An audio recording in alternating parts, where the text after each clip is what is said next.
जय हिंद साथियों। आशा करता हूं कि आप लोग ठीक ही होंगे। तो साथियों, अक्टूबर की बड़ी वैकेंसी निकल कर आ रही है, तो उसमें मैं आपको बताऊंगा कि साथियों इसमें कितने पोस्ट हैं, इनमें आपको क्या क्या काम करना पड़ता है और कौन सी वैकेंसीज है और इसमें क्या क्या क्राइटेरिया है और आपको एग्जाम देना पड़ेगा या नहीं। सभी बातों को मैं इस वीडियो के माध्यम से आपको बताना चाहूंगा। तो साथियों देखिए, ये एक प्रकार का ऑफिशियल, पहले मैं बता देता हूं, एक प्रकार का ऑफिशियल वर्क है, यानी आपको ऑफिस में रहकर काम करना है बस। उसके बाद साथियों देखिए, इसमें आपको डाटा एंट्री करना, टाइपिंग करना और कोई काम नहीं है। साथियों ये वैकेंसीज है CISF यानी सेंट्रल इंडस्ट्रियल सिक्योरिटी फोर्स। अब साथियों इसका नाम सुनकर आप वीडियो छोड़कर भाग मत जाइएगा, क्योंकि साथियों आप यहाँ पे आपसे साथियों दौड़ नहीं लिया जाएगा, क्योंकि इसमें आपको दौड़ नहीं, सिर्फ आपका साथियों PST टेस्ट लिया जाएगा। साथियों हाइट लिया जाएगा और चेस्ट लिया जाएगा और आपसे कुछ नहीं लिया जाएगा, और थोड़ा मोड़ा रिटेन एग्जाम जो आप पास ही कर जाइएगा। तो देखिए साथियों, आपको इस फॉर्म को 25 अक्टूबर तक आपको हर हाल में भरना ही है, और सभी देशवासियों जितने भी कैंडिडेट हैं जो CISF में नौकरी लेना चाहते हैं, वो सभी कैंडिडेट इस फॉर्म को जरूर अप्लाई करें। आपसे नव निवेदन है। तो चलिए साथियों, मैं आपको सभी जानकारी इस वीडियो के माध्यम से देता हूं।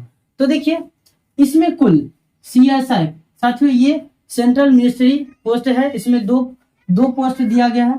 इसमें कुल पदों की संख्या साथियों 540 है। इसमें कुल पदों की संख्या 540 है, जिसमें देखिए पद का क्या नाम है।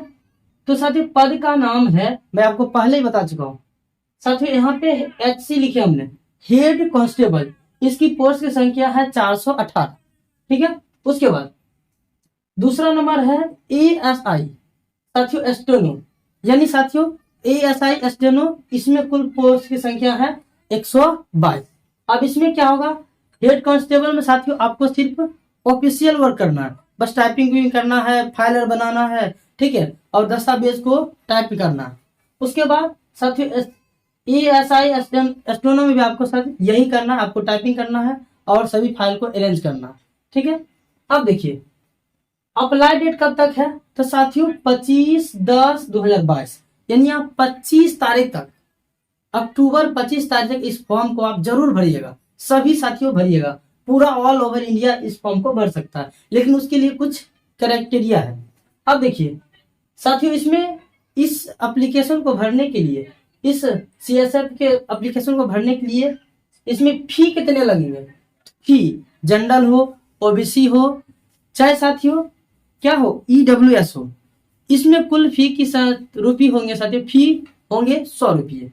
और जितने भी SC होंगे, ST होंगे और साथियों फीमेल होंगे, उन्हें 1 भी रुपया इन्हें देने की कोई जरूरत नहीं है, क्योंकि साथियों यहाँ पे जो है रुपया को क्या किया जाएगा, फीमेल को 0 मान रखा गया और जनरल, OBC और साथियों EWS को 100 रुपये रखेंगे। अब देखिए एज क्राइटेरिया क्या है, उसमें साथियों एज में आपको थोड़ा, जिन कैंडिडेट का 25/10/2022 तक होगा उसी का एज क्राइटेरिया मान्य होगा, अन्यथा नहीं मान्य होगा। अब देखिए जनरल एज कितना होगा, तो कम से कम 18 साल, अधिकतम 25 साल। ठीक है, OBC कितना होगा, तो कम से कम 18 साल होना चाहिए और ज्यादा ज्यादा 28 साल, यानी 3 साल की छूट इसे दिया जाएगा। उसके बाद SC ST का कितना होगा, 18 साल से 30 साल, और इन्हें SC ST को 5 साल छूट दिया जाएगा, इससे ज्यादा छूट नहीं दिया। अब देखिए, क्योंकि साथियों हमें आपको पहले बता दें, ये ऑफिशियल साथियों ऑफिशियल वर्क है, आपको ऑफिस में बैठकर टाइपिंग करना है, फाइल को संग्रह करना है और फाइल को सजाना है। अब देखिए बात कर लेते हैं इसकी योग्यता क्या है, इसके लिए क्या क्या योग्यता होनी चाहिए, क्योंकि साथियों मैंने आपको बता चुका हूं इसमें दौड़ नहीं है, आपको दौड़ना नहीं है, सिर्फ साथियों आपको बस PST टेस्ट होगा, यानी हाइट और साथियों चेस्ट, और कुछ नहीं। उसके बाद देखिए योग्यता क्या है, तो साथियों फर्स्ट में HC हेड कांस्टेबल के लिए मिनिमम योग्यता आपको +2 होना चाहिए।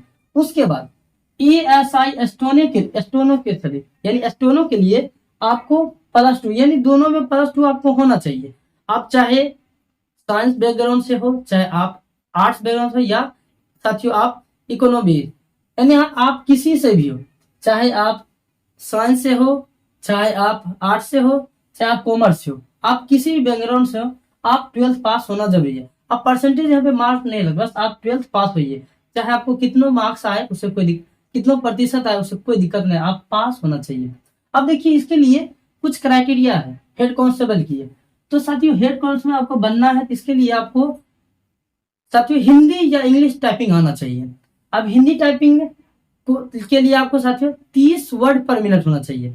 उसके बाद इसमें ही इंग्लिश टाइपिंग के लिए साथियों 35 वर्ड पर मिनट होना चाहिए, तब आप इसके लिए एलिजिबल हो पाएंगे। क्योंकि साथियों आप पास भी हो जाएगा तो आपको टाइपिंग मांगेगा, और टाइप क्योंकि यहाँ पे ऑफिशियल वर्क है इसलिए आपको क्या करना पड़ेगा, यहाँ पे आपको टाइपिंग हिंदी में 30 और इंग्लिश में 35 आना चाहिए। दूसरी बात है साथियों ESI एस्ट्रोनो के लिए। एस्ट्रोनो के लिए साथियों इसमें +2 तो एलिजिबल है, साथ साथ इसमें आपको एस्ट्रोनो के लिए 80 वर्ड पर मिनट होना चाहिए, शॉर्ट हैंड 80 वर्ड पर मिनट होगा तब आप इसमें सिलेक्शन ले पाइएगा। अब देखिए क्योंकि साथियों ये ऑल ओवर इंडिया के लिए जॉब है इसलिए आपका थोड़ा कंपटीशन ज्यादा होगा, बट आपको ये फॉर्म भरना है। क्योंकि साथियों पद कम है उससे कोई मतलब नहीं, आपको सिर्फ एक पद चाहिए और नहीं, ठीक है। आपको एक पद सोच कर चलना है, आपको ओवरऑल पद नहीं लेना, सिर्फ एक पद चाहिए।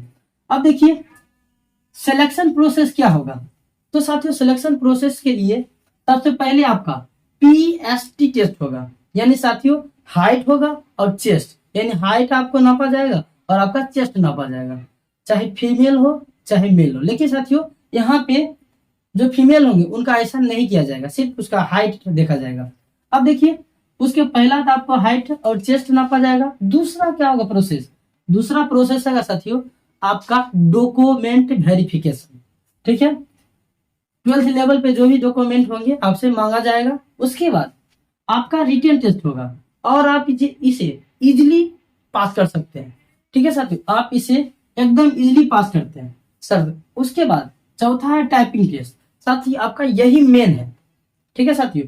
ये सब तो आप पास कर जाइएगा लेकिन आपका टाइपिंग मेन है, इसलिए आपको साथियों देखिए अगर आपको हेड कांस्टेबल बनना है, ठीक है, ऑफिस वर्क है, तो उसमें आपको हिंदी के लिए 30 और इंग्लिश के लिए साथियों 35 वर्ड पर मिनट होना चाहिए टाइपिंग स्पीड।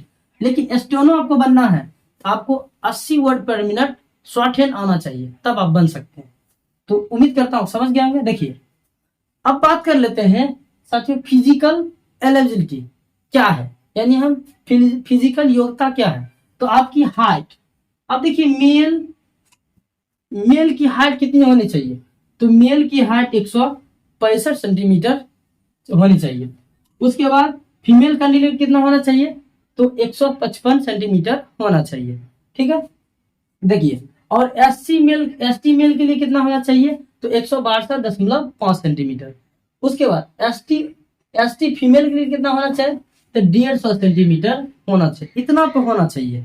उसके बाद अब देखिए आपके चेस्ट नापा जाएगा, तो ऑल मेल जितने भी मेल होंगे 77 से लेकर 82 यानी 77 होना चाहिए, और सांस लेकर फुलाकर आप 82 यानी 5 सेंटीमीटर आपको फुलाना है। उसके बाद जो एसटी मेल होंगे उनका चेस्ट साथियों 76 होना चाहिए और फुलाकर 81 करना होगा, ठीक है। अब देखिए मैं आपको बताता हूँ, लेकिन हाँ साथियों महिलाओं के लिए एलिजिबल नहीं है, यानी महिलाओं का सिर्फ हाइट नापा जाएगा, चेस्ट नहीं नापा जाएगा, ठीक है। अब देखिए रिटेन एग्जाम सिलेबस क्या है, तो सारे बात समझ गए होंगे। अब रिटेन में क्या होगा साथियों, इसमें कुल प्रश्नों की संख्या 100 होंगे, यानी 100 क्वेश्चन होंगे और साथियों 100 मार्क्स के होंगे, ठीक है। और इसमें आपको समय कितना दिया जाएगा, तो कुल 2 घंटा का समय आपको दिया जाएगा, और इसमें कोई भी निगेटिव मार्क नहीं है, ठीक है। आपके लिए प्लस पॉइंट है, इसमें आपको निगेटिव, आप क्वेश्चन गलत भी करिएगा तो आपका निगेटिव नहीं जाएगा, ठीक है। अब देखिए अब पार्ट वाइज इसका होगा। पहला पार्ट साथियों पहला पार्ट वाइज होगा। पार्ट ए में आपको क्या पढ़ना है, यानी कि सिलेबस आपका क्या रहने वाला है। तो पार्ट ए में आपको रीजनिंग के कुल 25 प्रश्न आपको दिए जाएंगे, और वो भी ज्यादा लेवल का नहीं होता साथियों। अगर आप किसी एग्जाम तैयारी कर रहे होंगे तो पक्का रीजनिंग तैयारी कर रहे होंगे, ठीक है। अब देखिए दूसरा है पार्ट बी में आपको जीके और करंट अफेयर पढ़ना, और इसकी कुल दोनों मिलाकर कितना रहेगा, तो साथियों इसकी भी संख्या 25 रहने वाली है, और प्रत्येक क्वेश्चन एक एक नंबर के होने वाले हैं। तीसरा है पार्ट सी। साथियों पार्ट सी में आपको मैथ के कुल 25 क्वेश्चन रहेंगे और प्रत्येक क्वेश्चन एक नंबर के होंगे। और चौथा पार्ट में डी है, इसमें हिंदी या आपको इंग्लिश लेना है, ठीक है। और इसकी भी संख्या कितना होगा, कुल क्वेश्चनों की संख्या 25 होगा और प्रत्येक क्वेश्चन की नंबरों की संख्या साथियों सबका एक एक नंबर आपको दिया जाएगा। यानी कुल 100 प्रश्न 100 मार्क्स के होंगे और आपको 2 घंटा दिया जाएगा और इस पे कोई निगेटिव नहीं है। तो साथियों आपको ये प्लस पॉइंट है, यानी इसमें आपको ऑफिशियल वर्क करना है और आपको टाइपिंग आना चाहिए, ठीक है। उसके बाद आपके लिए 12th आप पास होना चाहिए, साथ साथ ये सभी यानी पीएसटी, डीबी, राइट ट्रेन और टाइपिंग। उसके बाद आपकी चेस्ट और हाइट का नापा जाएगा, उसके बाद आपसे एग्जाम लिया जाएगा और आप क्वालिफाई हो जाते हैं तो आपको आराम से ये जॉब मिल जाएंगे। अब देखिए सैलरी कितनी होंगे, कितने बच्चे कहता है सर इसका सैलरी कितने रहने वाले। तो साथियों ऑफिशियल वर्क है तो सैलरी भी साथियों अच्छा ही रहने वाला है। साथियों इसका सैलरी मिनिमम साथियों 29,000 से 92,000 तक होती है, ठीक है। 29,000 से 92,000 तक होती है। उसके बाद एग्जाम सेंटर इसका कहाँ जाएगा, तो साथियों चुनिंदा शहरों में जाएगा जहां जहां साथियों टीसीएस एग्जाम लेते होंगे, यानी जो ऑनलाइन एग्जाम होने वाले, तो ऑनलाइन के माध्यम से जहां जहां अच्छे अच्छे सेंटर होंगे वहां पे आपका क्या होंगे, आपके शहर में ही साथियों वहां पे एग्जाम सेंटर में आपका एग्जाम कराया जाएगा। उसके बाद जॉब प्रोफाइल क्या होंगे, तो साथियों मैं आपको बता चुका हूँ जॉब प्रोफाइल आपको क्या करना है, ऑफिशियल वर्क करना है, जितना भी ऑफिस में डायरी होंगे उसको क्या करना है, टाइपिंग करके सजाना है, सबको एक तरह से फाइल में आपको प्रबंध कर देना है। उसके बाद जॉब लोकेशन, आप साथियों जॉब लेके ऑल ओवर इंडिया में आपका जॉब लोकेशन कहीं आपके शहर में हो सकता है या कन्याकुमारी में जा सकते हैं या आप जम्मू कश्मीर में जा सकते हैं, यानी आपका जॉब लोकेशन कहीं भी इंडिया के ऑल ओवर कहीं भी हो सकते हैं। तो साथियों अगर आपको इस जानकारी से कोई भी क्वेरीज है तो आपको हमें कमेंट बॉक्स में कमेंट करके बता सकते हैं। साथियों मैं पूरा कोशिश करूंगा आपके सवाल को जवाब दूं। तो साथियों उम्मीद करता हूं कि ये सभी बात आप समझ गए होंगे। तो चलिए अगर आपको वीडियो अच्छा लगे तो वीडियो को साथियों लाइक शेयर और चैनल को सब्सक्राइब करना ना भूलो, ताकि साथियों आपको पल पल की नोटिस आप तक पहुंचाते रहे। चलिए फिर मिलते हैं नेक्स्ट वीडियो में, तब तक धन्यवाद। जय हिंद जय भारत।